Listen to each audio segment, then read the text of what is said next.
सातों द्वीपों में अपना अखंड राज्य स्थापित कर चुका था। हिरण्यकशिपु का साम्राज्य, उसका वर्चस्व इतना भयंकर था कि देवता तक उससे डरती थी। प्रकृति के तत्व उसके इशारे पर नाचते थे।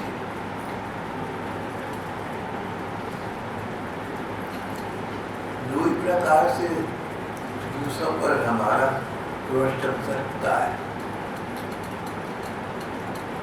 एक तो दुर्जन का और एक सज्जन का।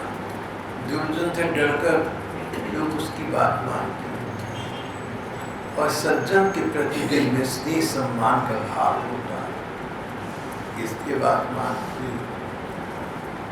दुर्जन की बात तब तक मानते हैं जब तक विवश हो। ऐसा समय आए विवशता समाप्त हो जाए तब नहीं मानेंगे। सज्जन की बात अपने मन की इच्छा से मानते, इसलिए वो सदा सर्वदा सर्वमान्य बना रहेगा। हिरण्यकशिपु दुर्जन था। सभी जगह उसका साम्राज्य हो चुका था। बिना जोते बोए धरती से अन्न पैदा होता।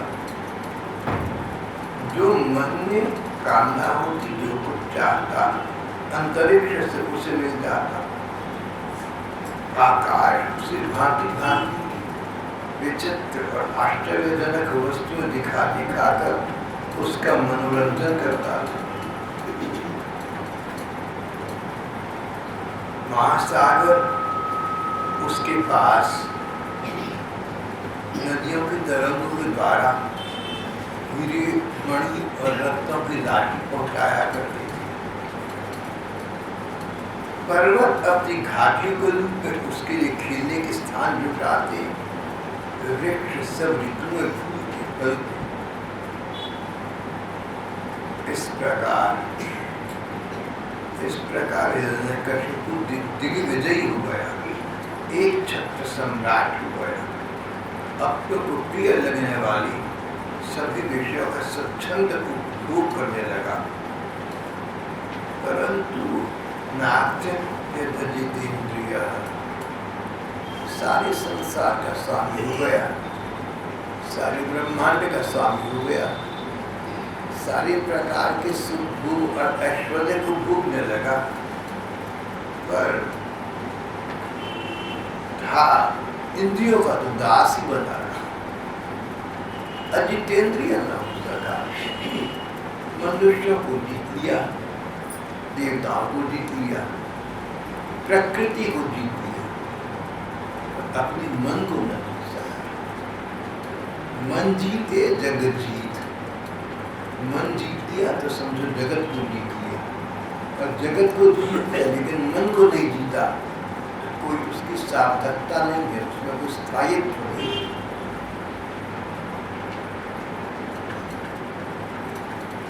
विषयों से उसकी कभी तृप्ति न हो सकी, सदा अतृप्त बना रहा, इसलिए इंद्रियों का दास उठा। बड़ी महत्वपूर्ण बात कही गई है। दासत्व किसे कहते हैं? गुलामी करना।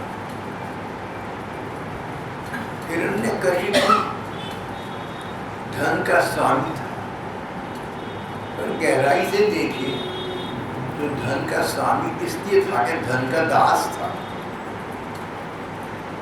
धन की इच्छा थी उसको, धन न मिलता तो असंतुष्ट होता। प्रतिष्ठा की कामना थी, जहाँ कामना है वहाँ अतृप्ति है, जहाँ अतृप्ति है वहाँ मन की पराजय है। हिरण्यकशिपु का मन तृप्त हो सका, न धन से तृप्त हो सका, न तन से तृप्त हो सका, न मन से तृप्त हो सका। तो बाह्य जगत पर विजय प्राप्त करनी अपने को कुछ न मिला, और बाह्य जगत की विजय चिरस्थायी नहीं हो सकती, सदा स्थायी नहीं हो सकती। एक दिन ये भी साथ छोड़ जाए। विजय तो उसकी है, सफलता उसकी है जिसने मन को जीत लिया।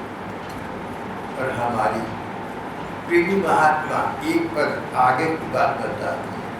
भगवत प्रेमी जन कहते हैं मन की जीत वास्तविक जीत है, पर मन को जीतना उन्हीं लोगों के द्वारा संभव है जिन्होंने अपना मन भगवान के पास जमा करा दिया।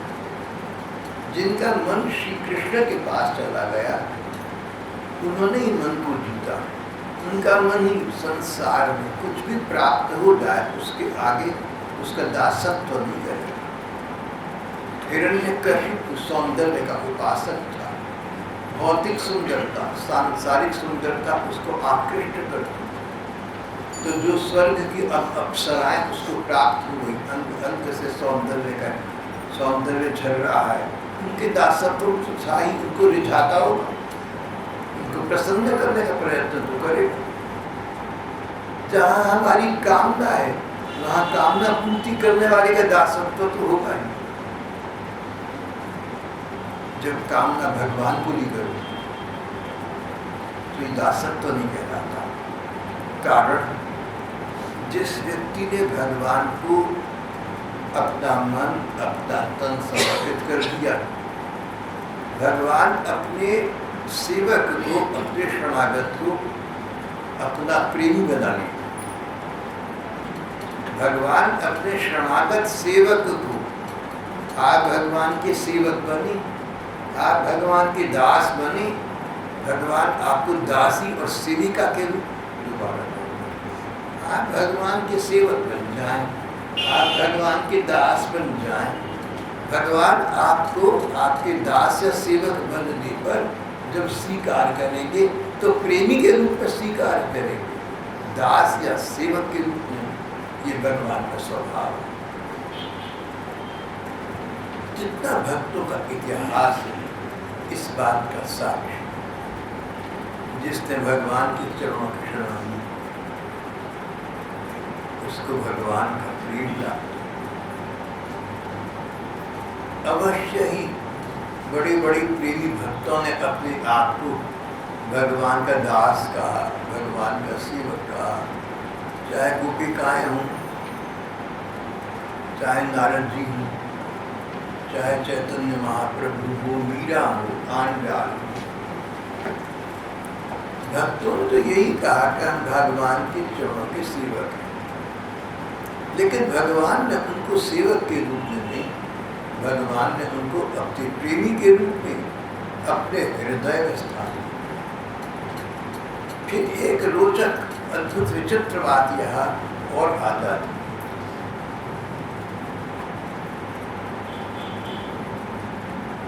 इश्क अल्लाह वजह अल्लाह,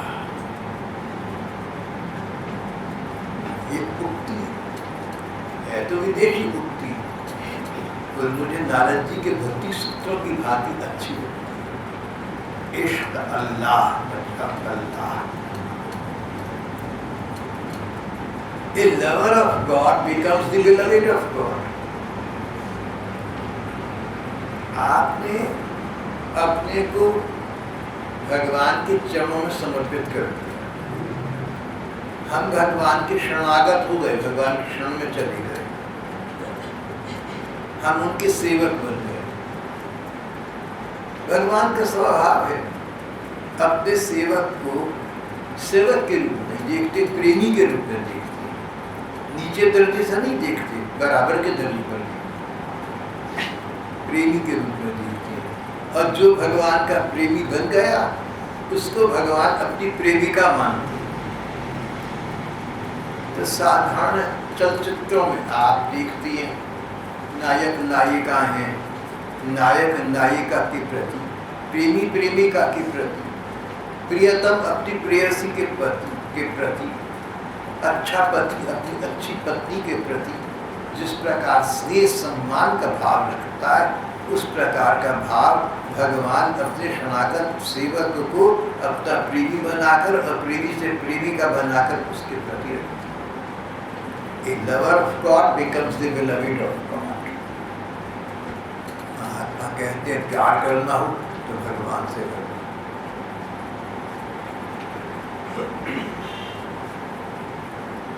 षठीन तेनापि वयं हठीन दासी कृता रूपवधू भेटे।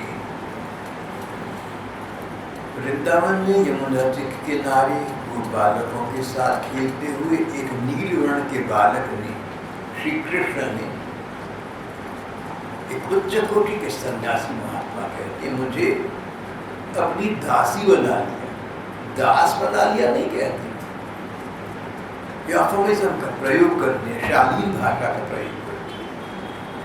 श्री कृष्ण ने मुझे अपनी ओर आकृष्ट करके मुझे अपनी दासी बना लिया। भावार्थ ये, मुझे अपनी प्रेमिका बना लिया। प्रेमिका जो तो प्रेमिका को जो सुख प्रियतम से मिलता है, वो सुख अब इस कहलाने वाली दासी को श्री कृष्ण से प्राप्त होता है। महात्मा कहते हैं प्रेम करना तो श्री कृष्ण से करना। जो सुख प्रियसी प्रियतमा को इस जन्म में कुछ समय तक अपने प्रियतम प्रेमी से प्राप्त होता है, उससे करोड़ों करोड़ों गुना अधिक सुख सदा सदा के लिए परम प्रियतम श्री कृष्ण से उनकी प्रेयसी को, उनकी प्रेमिका को प्राप्त होता है। श्री कृष्ण प्रेम ही वास्तविक प्रेम, श्री सत्य उसकी छाया मात्र। जिसने भगवत प्रेम प्राप्त कर लिया वही वास्तविक है, उसी ने तन मन पर विजय प्राप्त कर ली। और जिसने सारे संसार पर विजय प्राप्त करने पर अपना मन भगवान के पास जमा नहीं कराया, वो तो बेचारा अपने को भ्रमित करता रहा। हिरण्यकशिपु किसी समय कितना बड़ा सम्राट रहा, पर आज उसका नाम कौन जानता है? यदि मोहल्ले के लोगों को क्या पता? जो भागवत की कथा सुने बस उतने थोड़े से लोगों को पता लग गया, बात तो समाप्त हो, हिरण्यकशिपु समाप्त। लेकिन जिन लोगों ने अपना हृदय श्री कृष्ण को दे दिया, उनके प्रेमी भक्त आज भी श्री कृष्ण के साथ उनके नित्य ध्यान में सुख विहार कर रहे हैं, शाश्वत हो गए, अजर हो गए, अमर।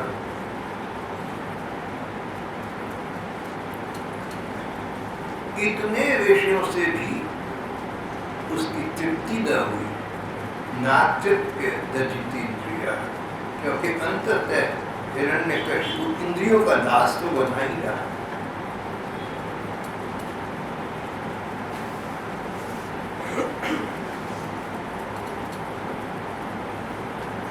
कथा प्रसंग आगे बढ़ता है। इस विश्व ब्रह्मांड के, इस त्रिलोकी के एक छत्र अधिपति देवराज इंद्र पर भी शासन करने वाले हिरण्यकशिपु के 4 लड़के हुए, 4 बेटे हुए। सबसे छोटे बेटे प्रहलाद जी थे। जो प्रहलाद सबसे छोटे थे, वो हावड़े का प्रयोग करे तो उनके पेट में दाढ़ी थी, ज्ञान बढ़ा। प्रहलाद 4 भाइयों में सबसे छोटे थे, कथाकार कहते हैं, लेकिन गुणों में सबसे बड़ी थी। शेष 3 भाइयों के तो नाम भी कहीं नहीं आए, अच्छे थे पर नाम कहीं नहीं आए।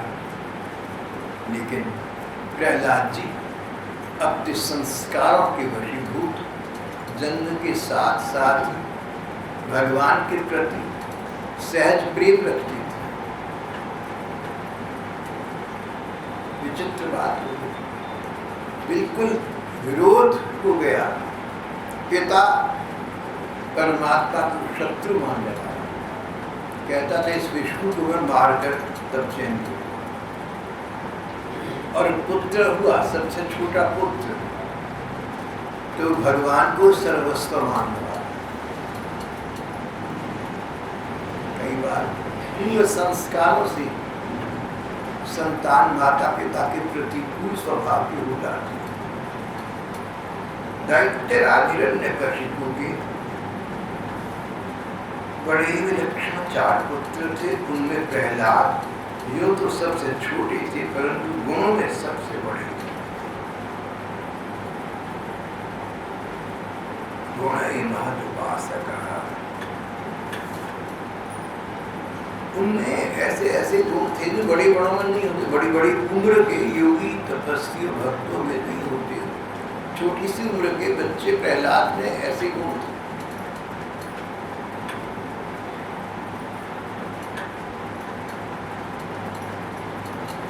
ब्रह्मण्य संपन्न सत्य संतुलित इंद्रिय ब्रह्मण्य थे। प्रहलाद छोटी आयु के बालक थे, पर कहीं उन्हें ब्राह्मण मिल जाए, वेदज्ञ ब्राह्मण मिल जाए, ज्ञानी विद्वान पुरुष मिल जाए, तो सोचते थे ज्ञान वृद्ध ये हैं, वयोवृद्ध ये हैं, उनको सिर झुकाकर हाथ जोड़कर भक्त प्रहलाद प्रणाम करते थे। गुणों का सम्मान रखना, आयु में बड़े, ज्ञान में बड़े, किसी प्रकार जो हमसे बड़े हैं उनका सम्मान रखना अपने हित में है, अपने भले में है, और ऐसा व्यक्ति भगवान को प्रिय रखता है। ब्रह्मण्य शील संपन्न, ये तो बहुत ही कठिन गुण है। शील संपन्न थे, संकोची थे, उनका कोई मान करे, उनकी कोई प्रशंसा करे तो लज्जा में बढ़ जाती थी, नीचे घूम कर खड़ी रहती थी, कोई दूसरा विषय, दूसरा प्रसंग शुरू कर देती, अपनी प्रशंसा से लज्जित होती थी। पर दूसरों की सराहना करके, दूसरा का सम्मान करके, दूसरे के दोषों में गुण ढूंढकर गुणों की चर्चा करती। जपिया तपिया बहुत हैं, शीलवंत कोई एक, ये शीलवंत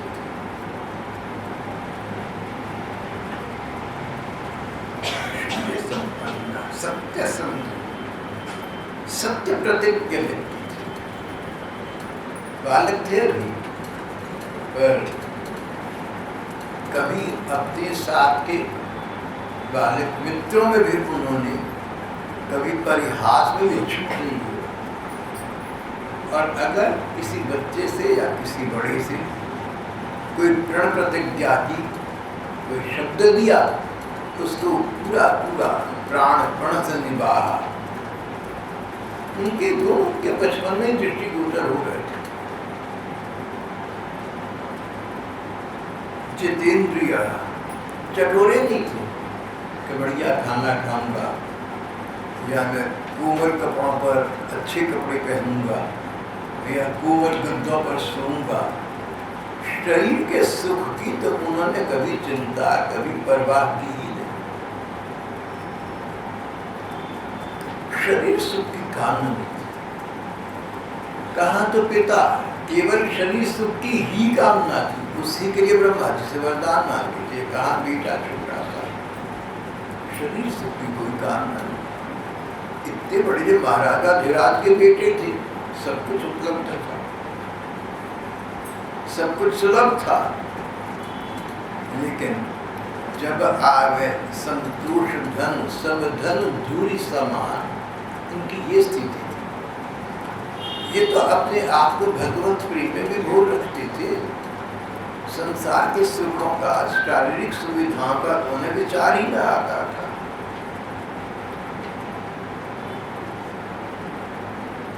जितेंद्रिय, आत्मवत् सर्वभूतानां, प्राणी मात्र के प्रति वही भावना रखते जो अपने प्रति, किसी के कष्ट को अपना कष्ट समझते,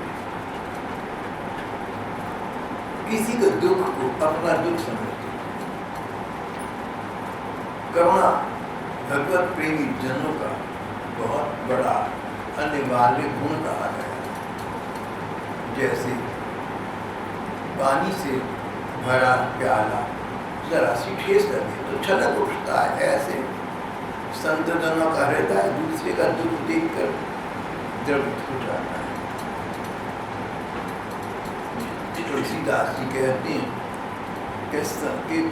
कि देखो मक्खन को मक्खन को आँच लगे तो द्रवित हो जाता, पिघल जाता है, लेकिन संत मक्खन से भी अधिक कोमल हृदय के अपने ताप से नहीं पिघलते, दूसरों के ताप से पिघल जाते।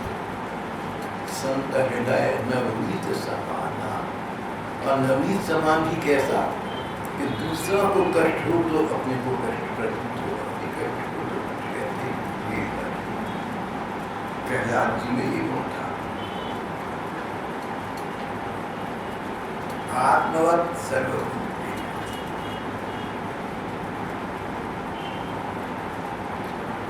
एकः प्रिय सुहृत्तमः,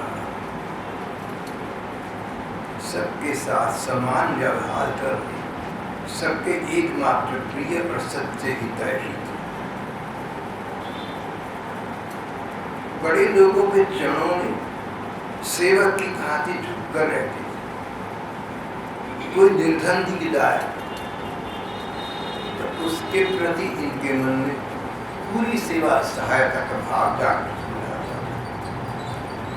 बराबरी वालों से भाई के समान प्रेम करते, जो इनके साथ के अन्य बच्चे थे, बाद में इनके सहकर्मी भी हुए, इनमें अहंकार नहीं था, इनमें दर्प नहीं था, शेखी नहीं थी कि साधारण बच्चे तो हमारे सामने क्या है, हम तो सारे विश्व ब्रह्मांड के सामने, पिताजी के बाद हम नहीं बनना है, और तो कोई बच्चे ऐसे हो सकते ही नहीं।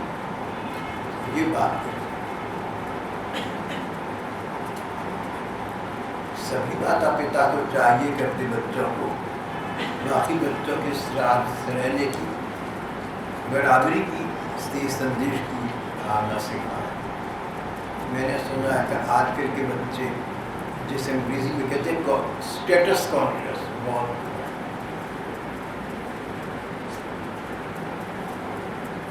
दिल्ली की एक बड़ी कॉलोनी में कोई बड़े बड़े अफसर भी रहते हैं, वहाँ पर एक बच्चे से कहा कि तुम साथ के एक क्वार्टर में फलानी रहते हैं, उनसे ये चीज़ मांग कर लिया, तो वो कहने लगा मम्मी लेकिन आपको पता है ना वो ना क्लास 3 है, हम क्लास 1 हैं, तो आपको लगता है जाना चाहिए। अगर हम क्लास 3 छोटे दर्जे के सरकारी मुलाजिमों के बच्चों के साथ मिले जुलेंगे तो क्या शोभा है हमारी। ये बात मुझे उस बच्चे के घर वालों ने बताई। बोले हमने कभी भेदभाव नहीं रखा, कभी नहीं कहा, पता नहीं बच्चे कहाँ से रो रहे थे। बोले लोग सुनेंगे इसकी बात समझेंगे हम कहते होंगे, लेकिन बच्चे जो है जब ऐसे स्कूल में पढ़ते हैं जहाँ पर स्टेटस कॉन्शियसनेस, तो यही सीखेंगे। आप तो नहीं सिखाते, आपका बच्चा ऐसे स्कूल में पढ़ता है। अच्छा स्कूल कौन सा? एक कहते थे इसकी फीस ज़्यादा,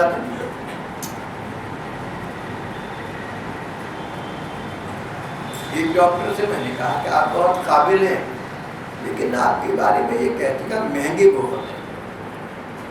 बोले भाई साहब मैं अगर मोटी मोटी फीसें शुरू कर दूँ तो जो मेरा नाम है वो कैसे रहेगा?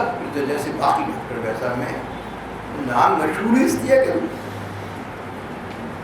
बहुत महंगा डॉक्टर है ना, चीज़ है भाई। ऐसे बहुत से लोग हैं जो महंगे डॉक्टर के पास जाकर ही अपना स्टेटस समझते हैं, छोटे डॉक्टर के पास जाकर टिकट ही विचित्र संसार में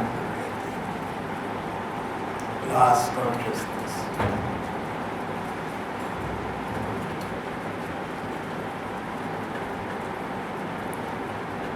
प्रहलाद जी में ये भाव नहीं था कि हम तो ऐसे पिता के बच्चे हैं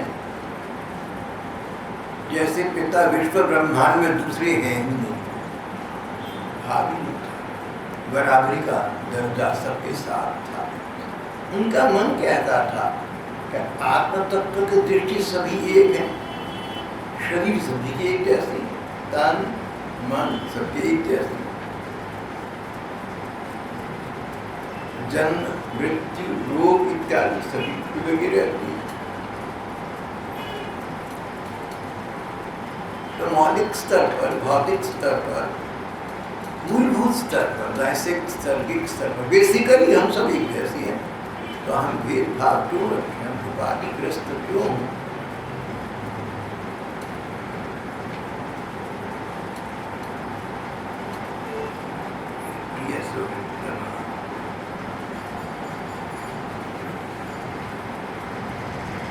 गुरुजनों में भगवत भाव रखते थे, बहुत सुंदर थे प्रहलाद, बहुत सुंदर थे, पर उन्हें सुंदरता का, धन का, किसी बात का अभिमान नहीं था। मन के प्रतिकूल बात होती तो घबराती नहीं थी, निर्विघ्न तो ऐसा नहीं सोच सकता। मन के प्रतिकूल बात हो जाए तो तुम घबराना नहीं, तो तुम महापुरुष कहलाओगे, भगवत जन कहलाओगे। साधारण लोग तो मन के प्रतिकूल, मन के विपरीत बात हो जाए उन्हें बुरा लगता है, उत्तेजित हो जाते हैं। जो व्यक्ति मन के प्रतिकूल, मन के विपरीत बातें होने पर, बार बार होने पर शांत रहता है, वही महामानव भगवान की दृष्टि में वही प्रियता को प्राप्त करता है। निर्विघ्न चित्तो व्यसनेषु निस्पृहः श्रुतेषु नैष्ठेषु। उनके चित्त में कभी किसी प्रकार की कामना नहीं होती थी। जन्म से असुर थे, राक्षस कुल में पैदा हुए थे, जन्म से असुर थे, पर स्वभाव से असुर नहीं थे। जन्म से असुर होने पर भी आसुरी संपत्ति का लेख मात्र नहीं था।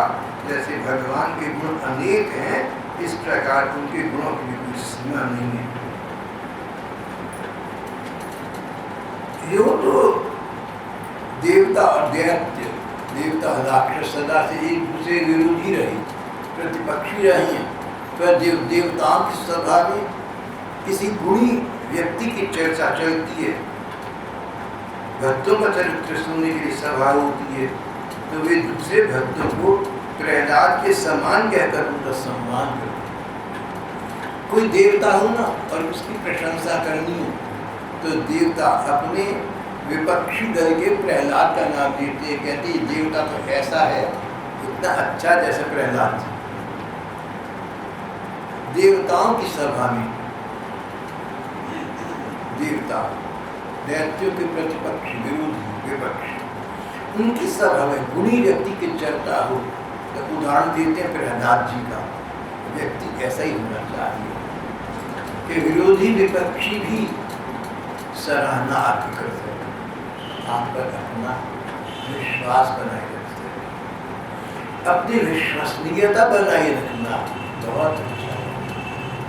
तुम्हारी बारे में लोगों को विश्वास हो, क्या तुम उनको कभी धोखा नहीं दोगे, तुम उनकी सच्ची हिदायत हो, तुम ऐसा नहीं करते कि आगे कुछ पीछे कुछ। तुम्हारी मन में उनसे प्रति सौहार्द की वास्तविक भावना है, अपनी विश्वसनीयता बनाए रखना, उसको न खोना है।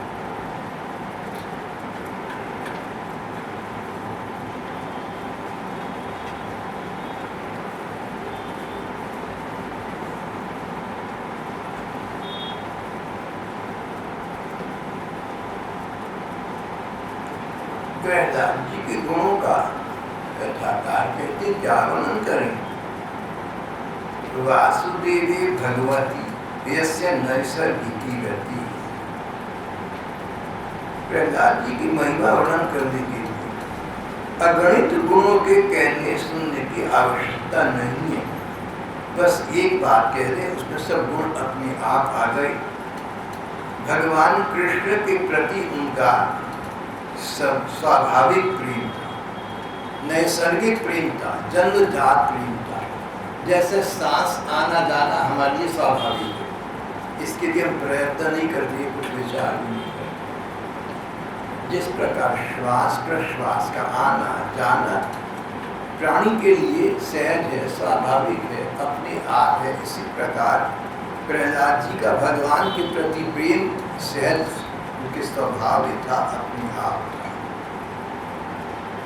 आहार निद्रा ऐसा परीक्षा।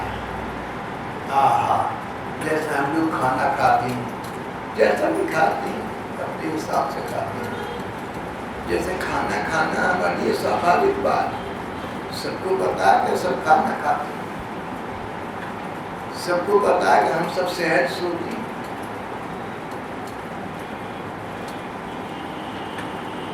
कोई बात हो तो आशंका से अपने आप हो जाती, कहीं से बचाव करना हो तो अपने आप बचाव कर लेते, कहीं शरीर पर मक्खी मच्छर बैठ जाए तो उसकी रक्षा के लिए हाथ अपने आप वहां पहुंच जाता है। जैसे ये सब बातें प्राणियों में सहज होती हैं, नैसर्गिक होती हैं, स्वाभाविक होती हैं, अपने आप होती है, करनी नहीं पड़ती। प्रहलाद जी का श्री कृष्ण प्रेम ऐसा, श्री कृष्ण का स्मरण करने के लिए गीता नहीं पढ़नी पड़ती थी, भागवत नहीं पढ़नी पड़ती थी, कुछ नहीं पढ़ना पड़ता था, बैठे बैठे श्री कृष्ण का स्मरण होता रहता है। क्या आश्चर्य की बात है।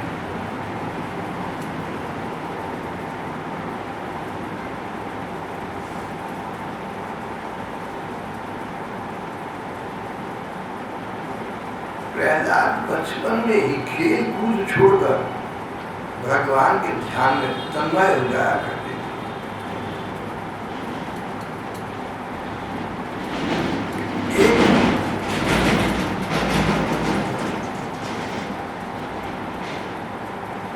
एक ग्रह ने उनको झगड़ा हुआ था, उसका नाम था अनुग्रह। श्री कृष्ण के अनुग्रह ने, अनुग्रह कृपा प्रेम, श्री कृष्ण के अनुग्रह नाम के ग्रह से ग्रस्त रहते थे। ये साधारण ग्रह नहीं था, कोई ग्रह शनि से ग्रस्त है, शुक्र से ग्रस्त है, ऐसा ग्रह नहीं, नवग्रहों में से एक नहीं। जो पाए कृष्ण चरण मन लाग्यो, का करी है नवग्रह रंग। जो पाए कृष्ण चरण मन लाग्यो, का करी है नवग्रह रंग। ऐसी स्थिति प्रहलाद जी की थी। नवग्रह तो उनका क्या बिगाड़ सकते थे, पर एक अन्य ग्रह ने, श्री कृष्ण के अनुग्रह ने, अनुग्रह, अनुराग, कृपा, प्रेम, श्री कृष्ण प्रेम ने उनको ऐसा ग्रस्त लिया जैसे सूर्य को ग्रस्त कर दिया, सूर्य चंद्रमा को ग्रस्त कर दी तो अंधकार छा जाए। श्री प्रहलाद जी के जीवन में इस प्रकार श्री कृष्ण प्रेम आपाद मस्तक आच्छादित था, सिर से पांव तक उनके मन को, उनके प्राणों को, उनके आत्मा को जकड़े हुए। ये कृष्ण प्रेम ही जीवन का चरम लक्ष्य, इसी के लिए सत्संग है, इसी के लिए साधना, इसी के लिए सब कुछ है। उनको सहज प्राप्त है, बिना प्रयत्न के प्राप्त, अनायास, बिना प्रयत्न, स्पॉन्टेनियस।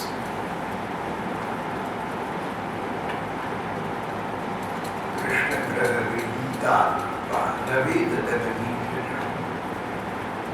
श्री कृष्ण के अनुग्रह ग्रह ने उनके हृदय को इस प्रकार आकृष्ट कर दिया था कि बाह्य जगत की उन्हें सुबुद्ध रहती ही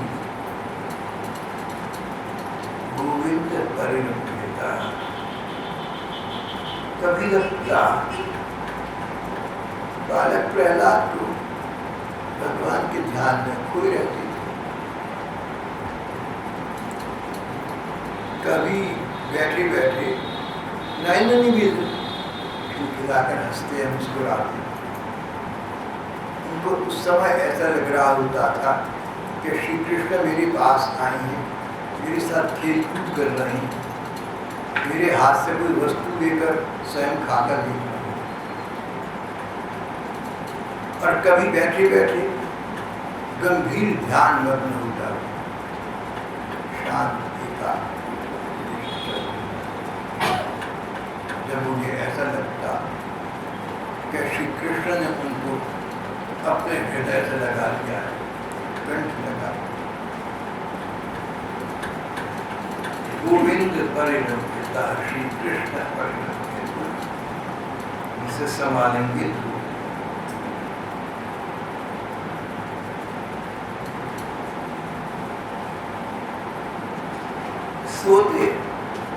सोते समय सोने का विचार न आता, सोते सोते श्री कृष्ण के विचारों में खोए हुए सोया करते।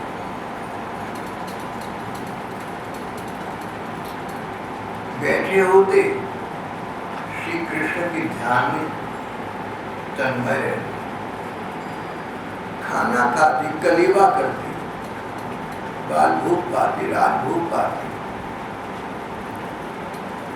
जिसे हम आज के चलित भाषा में ब्रेकफास्ट लेना, खाना पीना खाते खाते समय उन्हें खाने के स्वाद का विचार न आता, श्री कृष्ण प्रेम का रसा स्वाद। कभी कभी हम लोगों के साथ या आपके साथ ऐसा हो जाता होगा, खाना खाते समय खाने के स्वाद का विचार नहीं, मन कहीं होता, किसी सुख में किसी दुख में डूबा नहीं बता रहा।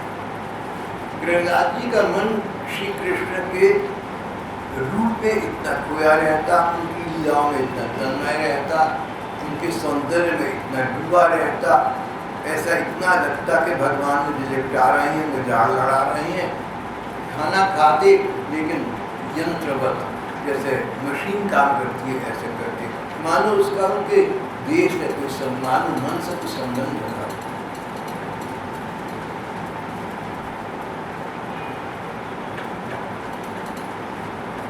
सोते बैठते, खाते पीते, चलते फिरते, बातचीत करते समय भी इन सब बातों का ध्यान ही नहीं रहता था। और कभी कभी बैठे बैठे जोर से रोने लगते, जब उन्हें लगता अरे भगवान मुझे छोड़कर कहाँ चले गए, भगवान छोड़कर चले गए, अरे भगवान पास नहीं है, तुम छूट कर रो पड़े, भगवान मुझे छोड़कर चले गए। इस उद्रेक से भावित होकर जोर जोर से रुदन क्रंदन करने लगते, और फिर कभी लगता कि भगवान पास आ गए हैं तो आनंद के उद्रेक से ठहाका मारकर हंसने लगते,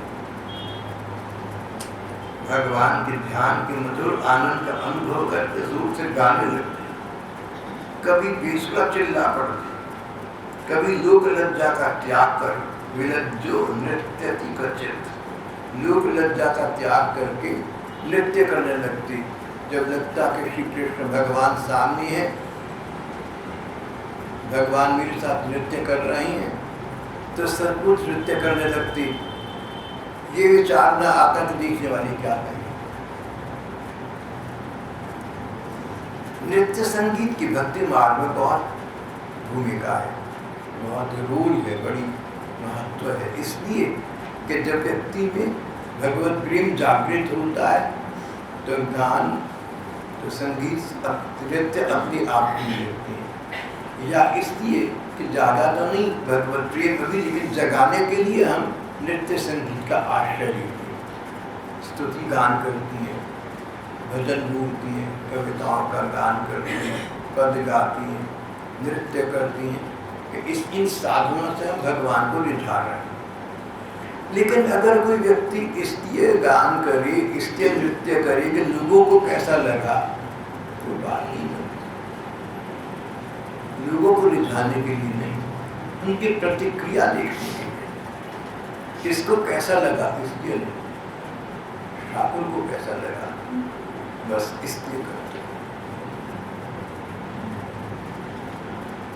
एक भक्त कवि और संगीतकार का आता है, उच्च कोटि की संगीतज्ञ थे, एक पद गा रही थी, श्री ठाकुर ठाकुराइन को राधा कृष्ण को सुना रही थी, जो सुनाती थी। एक बार बादशाह अकबर कहते हैं कि साधारण वेश में वहाँ चला गया और आदतन बादशाह की मुझसे कहे वाह वाह, उन्होंने गीत गाना बंद कर दिया। झूठा हो गया, इसका क्या भोग लगा, उच्छिष्ट हो गया, झूठा हो गया, ये राग आज के बाद मैं नहीं गाऊंगा। झूठी चीज श्री कृष्ण को कैसे समर्पित कर दी। इस प्रकार की भाव हमारी कैलाश जी की थी। विलज्जो नित्य क्वचित, कभी उत्सुक होकर बेसुर गाने लगते हैं, लोग लज्जा का त्याग कर प्रेम में छिपे हुए नृत्य करने लगते हैं, भगवान की लीला के चिंतन में तल्लीन हो जाते, अपना स्मरण है। कभी प्रेम के उद्रेक में गोपियों की भांति भगवान की लीलाओं का अनुकरण करने लगते। भगवान का विरह उन्हें इतना असह्य हो जाता कि अपने को भगवान, अपने को कृष्ण मानकर भगवान कृष्ण जो लीलाएं करते थे वैसी लीलाएं करने का स्वांग रचते, अपने मन को ये सांत्वना देने के लिए कि भगवान हैं, कहीं चली नहीं गए मैं उनके पास। भगवत प्रेम में उन्मत्त थे, पागल हो गए थे। और कभी कभी समुत्तम श्लोक पदार विंदय, और कभी ऐसा लगता उन्हें अंदर ही अंदर भगवान का कोमल स्पर्श अनुभव करके आनंद में मग्न हो जाते। भगवान का सुकोमल संस्पर्श प्रतीत करती, ध्यान मग्न है, लगा श्री कृष्ण ने कंधे पर आकर धीरे से हाथ रखा है, उनका कोमल स्पर्श प्रतीत हुआ, आनंदामृत में परिलुंठित हो गए, तब आनंद के सागर में डूब गए।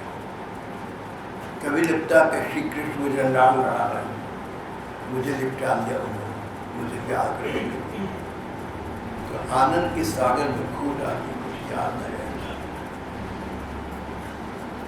संस्पर्श आनंद अनुभव करके उसमें मग्न हो जाता। उस समय उनका रोम रोम पुलकित होता, पद खुली आंखें अविचल प्रेम और आनंद के आंसुओं से सराबोर। कथाकार कहते हैं भगवान कृष्ण की ये भक्ति जिनको और कुछ नहीं चाहिए, उन भगवत प्रेमी महात्माओं के संग से ही प्राप्त होती। इस भगवान की प्रेमा भक्ति को प्राप्त करने का एकमात्र उपाय भगवान के अकिंचन प्रेमी जनों का संग और सेवा है। भगवान के अकिंचन, जिनको ऐसे भक्त हों, भगवान के ऐसे प्रेमी भक्त हों जिनको भगवत प्रेम के अतिरिक्त कुछ नहीं चाहिए, जैसे चैतन्य महाप्रभु या मीरा जी आन डाल की। तो इस प्रकार के भगवत प्रेमी जनों का अगर हमें सेवा या संग का अवसर प्राप्त हो जाए तो कदाचित कृष्ण प्रेम का विकरान हमें भी प्राप्त हो जाए।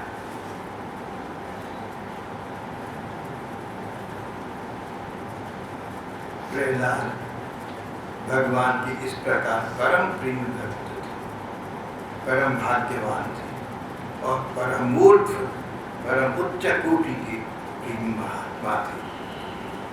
लेकिन इन्हीं कारणों से पिता हिरण्यकशिपु उनका विरोधी हो गया और उनके प्राणों का घात बन बैठा, जिसके लिए निसंग अवतार लेना पड़ा। ये प्रसंग हम अगली बार